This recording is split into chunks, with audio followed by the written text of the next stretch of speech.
Anjana Deore kitchen मध्ये तुमचं स्वागत आहे। हा उडदाचा पापड आहे घरी केलेला, हा तांदळाचा आहे आणि हा नागलीचा आहे। आता हे भाजून, हे बघा असे भाजून, हे आता हा बघा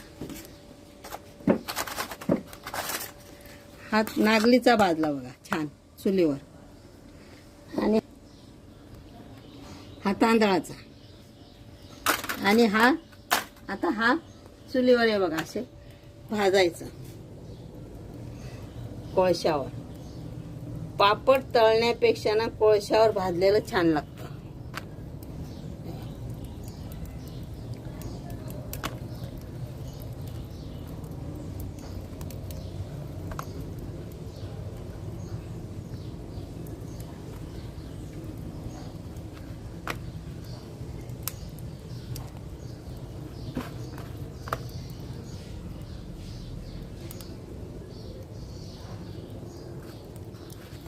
झाला पापड भाज।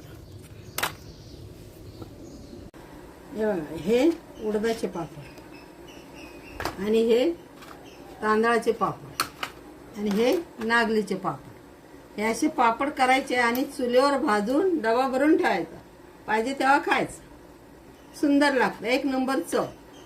तुम्ही याप्रमाणे करा, कमेंट करा, लाईक करा।